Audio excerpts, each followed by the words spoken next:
Hey there, Nick Vail here, as always, helping you live your best retired life. Welcome back to the channel. Today we're going to be talking about one of the most underrated tools in retirement planning, and that is the Health Savings Account, or HSA. If you've built up a balance in your HSA over the years, you might be wondering, what's the smartest way to use it now that I'm retired? Well, stick around because I'm going to walk you through how to maximize those dollars and avoid some common pitfalls. All right, so first we're going to talk about the power of an HSA, right? Let's get to the basics. An HSA is more than just a way to pay for doctor's visits. It's a triple tax advantaged account. So one, your contributions go in tax-free, right? The money grows tax-free, and then withdrawals for qualified medical expenses come out tax-free. So it's kind of that rare combination of triple tax advantage, right? It makes the HSA one of the most powerful retirement tools out there. So right off the bat, one of the biggest mistakes that I often find is that people don't invest their HSA funds. It's very common for me to see families that have sizable HSA balances just sitting in cash. And for most people, their HSA is provided through employer insurance and is bundled in with a provider that will help you invest with the investment side of things, right? So they're usually structured kind of like a retirement plan, maybe your 401k through work, where you'll kind of log in, you'll check it out, and you'll see that there are maybe 12 to 20 investment options available to you. So if you have an HSA available, first thing I would do is check to see if you have too much cash built up in it and make sure that you're invested in the market. Now, the key here is that I like to see clients leave about a deductible or a deductible and a half in cash, right? So some cash is okay, and then invest the rest. That way, if you need to hit that deductible due to health costs for that year, you aren't using funds that are kind of fluctuating with the market, right? They're already there and spoken for. Now, let's talk about some strategy. So first thing is you can use an HSA for qualified medical expenses, right? So that's kind of the general point of it. The most common use of it is to pay for those qualified medical expenses, and that includes things like Medicare premiums, prescription drugs, out-of-pocket copay, dental and vision care, sometimes over-the-counter items like bandages and pain relievers.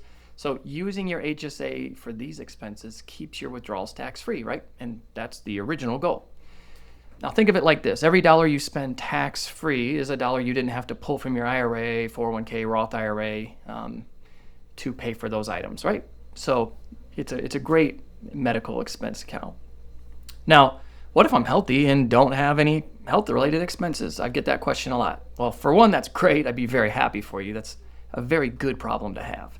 That said, after age 65, you can withdraw HSA funds for any purpose without penalty. You'll pay ordinary income tax if it's not for medical expenses, but the flexibility is huge. You no longer have that penalty for it not being a qualified medical expense. So again, you turn 65, you want to use the money for something else, it basically becomes similar to an IRA or 401k at that point. You would owe some ordinary income, no penalty. All right, so here's a strategy that is often overlooked. Don't rush to spend your HSA. If your family's income and cash flow is in a position where you can pay out of pocket for healthcare costs, it often makes sense to do so. So let's elaborate. So why would you pay out of pocket instead of using your HSA now? Because you can reimburse yourself for HSA eligible expenses at any time down the road. And we'll talk about why this can be a really powerful tool. So now, many retirees treat their HSA like a checking account, right? The costs pop up, they use the HSA. But if you've invested those funds instead, they can grow tax-free, right? That means more money later on when healthcare costs are rising. We know that's the case. Or you can use that money for any other purpose, and I'll get into that here in a second and give you an example. The key here is really to keep diligent records. So keep your receipts. Anything that you pay for out of pocket, you should ask for a detailed itemized receipt showing how you paid for it. Keep that in a secure folder, or better yet, scan it, include it in a document that you're keeping of ongoing medical expenses, right? Again, with that idea that you can reimburse yourself later tax-free while enjoying a growing HSA, because now maybe after seeing this video, you've double-checked and you're starting to invest that money, right? Now let's take a look at this in kind of a real-world example. All right, so let's think about a quick example here. So we kind of mentioned it before, but let's say somebody for 10 years, right, they make a $5,000 family contribution, and every year as health-related expenses come up, they go ahead and spend the $5,000. So Obviously, here at the end of 10 years, there's a $0 HSA balance.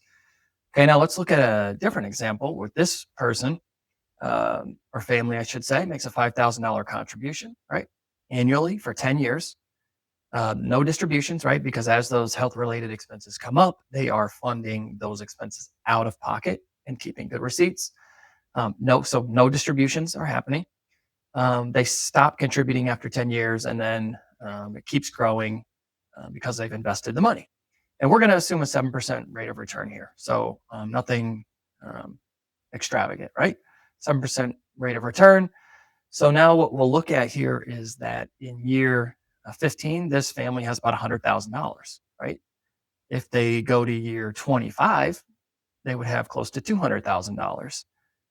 And so now they can reimburse themselves for previous expenses, but they have a substantial amount of excess wealth.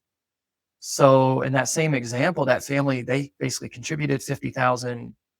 They ended up spending it all. They ended with zero at the end of those 10 years.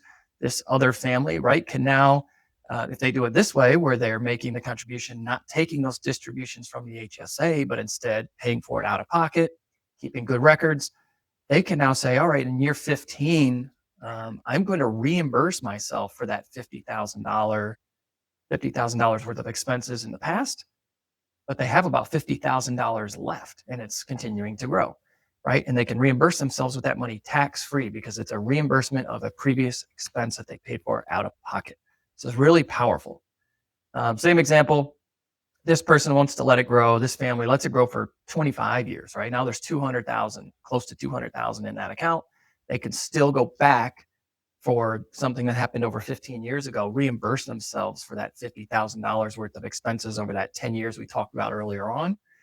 But they, have $150-ish thousand left at the end of it to continue growing, to use for things that might come up that are inflated health costs, or continue doing this strategy, right? So, one of the keys here is that let's say I want to, let's say a lot of my wealth is tied up in either a traditional IRA, 401k, something that's pre-tax, right? And I find this, maybe it's an RV or something like that. And it's my dream RV. I've always wanted it. I'm in retirement. Cost me $50,000, right? That, just hypothetically. So in this case, if they only had money in pre-tax and they needed $50,000 for that RV, well, they might have to take out $65,000 or $70,000. They have to pay tax, pay the IRS, withholding to net out that $50,000. Whereas in this case, if they had an HSA that was growing, they could say, you know what? I don't want to pay all those taxes on that money. I don't really want to decrease my retirement nest egg. I could take money out of my HSA. And in this case, let's say it was this 25-year example, I would still have $150,000 left that's continuing to grow, but I can reimburse myself and use that money, $50,000 tax-free, to buy that RV. So it's a really powerful strategy. So you can also use your HSA for some Medicare expenses and long-term care expenses. So let's talk about it. You're in retirement, you have healthcare expenses, whether you can use your HSA to pay for things like Medicare Part B, Part D, and Medicare Advantage premiums.